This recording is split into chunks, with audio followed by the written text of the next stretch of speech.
Welcome. What I'd like to talk about today with you is World War I, the Great War, the war to end all wars, the war to make the world safe for democracy, so many names for it, so much to talk about with the war. But I'd like to focus particularly on the use of technology during the war. Some new technologies that are invented during the war, some technologies invented just before the war and are enhanced and modified, improved upon during the war. And some of these technologies give the war its uniquely terrifying aspect. This war has the widespread use of poison gas. It has the invention of tanks, the first war to make use of aircraft. And of course, we have rifles and machine guns and barbed wire, the humble barbed wire that plays such a huge role. So I just want to focus on a couple of these technologies here today and take a look at the impact that these technologies had on the war and the outcome of the war. So an example of a new weapon that was absolutely terrifying but didn't have a huge impact on the war was the flamethrower. And this weapon, introduced first by the Germans, obviously quickly adopted by other countries, really, although it is terrifying, they don't have a huge impact. They run out of fuel quickly, they're bulky, they have a very short range. So terrifying, but not so important. Now, a weapon that could symbolize the war, maybe even more than the machine gun, is the tank, because the tank is actually invented during the war, invented by the British, first rolled out at the Battle of the Somme. They're terrifying, but they're slow moving, they break down easily, they make relatively easy targets. Obviously machine guns and rifles can't get through the armor, but they make relatively easy targets for heavier weapons. And they don't have a huge impact on the outcome of the war. All sides use them by the end of the war. They obviously have a much bigger impact in World War II.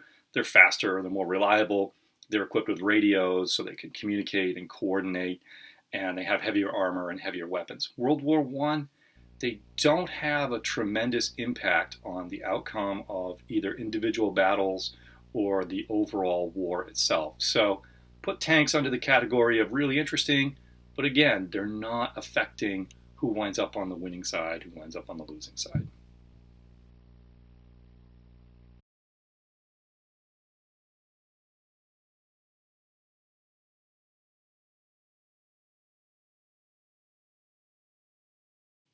Now, airplanes. Airplanes invented just before the war, again, very dramatically symbolize the war. People during the war romanticized the airplanes and the pilots who fly them. They're called the Knights of the Air. These Knights of the Air have a very short lifespan. A few minutes in their first battle is kind of the expectation that they'll last. And then at that point, if they last longer than that, it's all gravy. We have examples of the Red Baron, Baron von Richthofen, obviously aces on the Allied side as well. But again, do they have a huge impact on the war? Not especially. They're used for scouting, but without radios, by the time they fly back to base and report, that information may have changed. They could be used for shooting at enemy troops on the ground, strafing the enemy troops on the ground, but the enemy troops are pretty well protected inside their trenches, and the airplanes are pretty vulnerable. These things are not steel-skinned airplanes. These are wooden frames with canvas stretched over them, and it's relatively easy. If the pilot is flying low over the ground, it's relatively easy for the men on the ground to shoot back and have a pretty good chance of crippling the airplane or killing the pilot. As far as bombs go, by the end of the war, there are some airplanes that can carry bombs, but the sighting mechanisms are primitive. The bombs are relatively light and don't carry a lot of punch, and they almost never hit what's being aimed at. So you're not going to have much of an effect on the battlefield. And then there's a possibility of terror bombing, of bombing cities, but with a limited range of these airplanes, it's not really an option. What the Germans do later in the war is they use Zeppelins to go and they bomb London with Zeppelins, and this terrifies everyone. It presages World War II and the terror bombings of World War II. But once again, this is a really dramatic new technology, very influential in later wars, in World War II and modern wars. But although it is romanticized and celebrated, these airplanes don't play a major role in the outcome of the war. Earlier in the war, the Germans have an advantage in numbers. By the end of the war, with the Americans joining in, the American industrial might, the Allies have the advantage in airplanes. But really, it's not what wins the war for the Allies.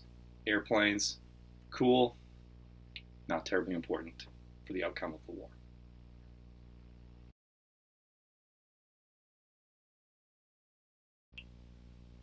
Artillery, on the other hand, has a pretty big impact on the war. Artillery's been around for a long time. It's kind of tried and true.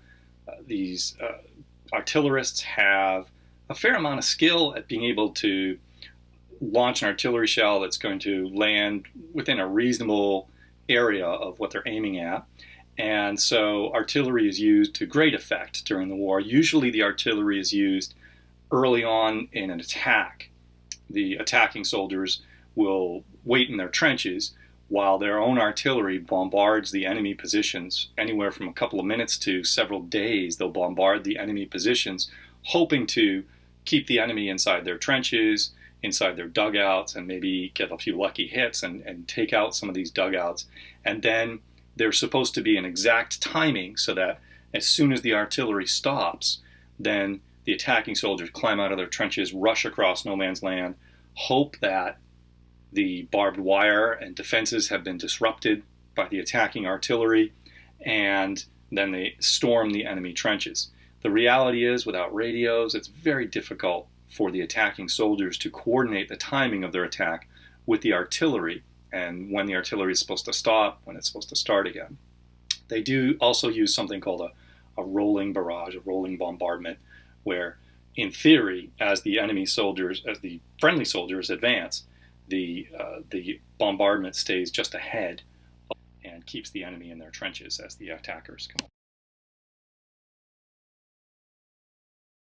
So I mentioned a moment ago the terror weapon that the Germans tried of bombing the Allied cities with Zeppelins.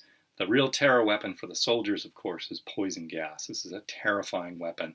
Poison gas that can cause death, obviously, that can burn people, that can blind people. And this is a really horrifying weapon. However, it's relatively cheap to produce gas masks. It's relatively easy to train a soldier how to use a gas mask effectively. They're portable, they can be carried at the side of the soldier. And the biggest problem with poison gas is when you attack an enemy, if you attack them with poison gas first, eventually you have to send your own troops into that environment to capture that territory. So your own troops have to wear gas masks, and these gas masks are hot. It's difficult for the soldiers to see and communicate, and for an attacking army, communication is very important. For a defending army, the communication is perhaps not as vital because you're in your fixed position in your trenches. The enemy has to coordinate their attacks, and you just can't function for an extremely long period of time in these gas masks. There's no way to drink or eat when you're wearing the gas mask. And so, although it's a terrifying weapon, it does not really affect the outcome of the war one way or the other in terms of leading to a breakthrough so that one side can break through the enemy trenches and encircle large portions of the opposing troops from attacking them from behind. It just doesn't happen. The Germans are the first to use poison gas, but everybody uses poison gas during the war.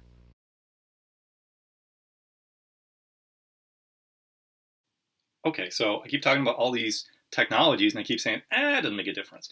Well, here's one that does make a big difference, the submarine. Submarines have been around for a long time. The Confederate Navy successfully carried out a submarine attack on the Union Navy during the Civil War, but World War I is the first war where submarines do play a major role. Now, the Germans had a relatively powerful surface navy, but it was not as powerful as the British Navy. There's really only one significant surface battle that takes place. The Germans and the British give each other a pounding, and the German Navy essentially retreats back to its base and stays in base for the rest of the war. But what the Germans can do is use their submarines effectively. Now, the British are using their superior surface fleet to blockade Germany and to prevent any neutral powers from trading with the Germans and supplying them. And as the war drags on, this war of attrition is very effective. And although Americans, for example, may want to sell supplies to the Germans, the Americans can't because the British can intercept them. They board the ship, they seize the cargo, they imprison, if necessary, the crew or take the crew and the ship back to Britain. Nobody gets killed. The Germans try and do the same thing, except they don't have the surface fleet to do it, or at least not a surface fleet that can go out and operate on the high seas. So they use submarines. Now, the problem with submarine is if you approach an enemy cargo or a neutral cargo ship and you order them to surrender, you have to surface. And you order the cargo ship to surrender, the men can get in their boats, their lifeboats, and they can sail away. If you're on the open ocean, they're in their lifeboats, they're going to die anyway of exposure or starvation or dehydration. So they're killing Americans. And Americans don't like this. So the Americans warn the Germans off. The Germans back off for a while. But in 1917, there's this really crucial point in the war where the Russians are on the ropes and the French look like they're on the ropes. The French army has actually mutinied, although they do manage to keep that secret from the Germans. And so the Germans hope that if they can starve out Britain, they can force Britain out of the war, maybe they can win this thing. And so they resume submarine warfare. And at that point, the United States enters the war on the side of the Allies. So here's a piece of technology that has a huge impact on the outcome of the war: submarines. Boring but important: trains and factories. This war, above all, is a war of attrition. It's a war of industry. It's a war of supply. It's about moving men into position, making sure those men have the material that they need to fight the war, shifting troops around to be able to fight on the East Front or the West Front in the case of Germany. Railroads are of vital importance. Factories are of vital importance. Russia is a huge country. They have a poor railroad network. They have a poor industrial base.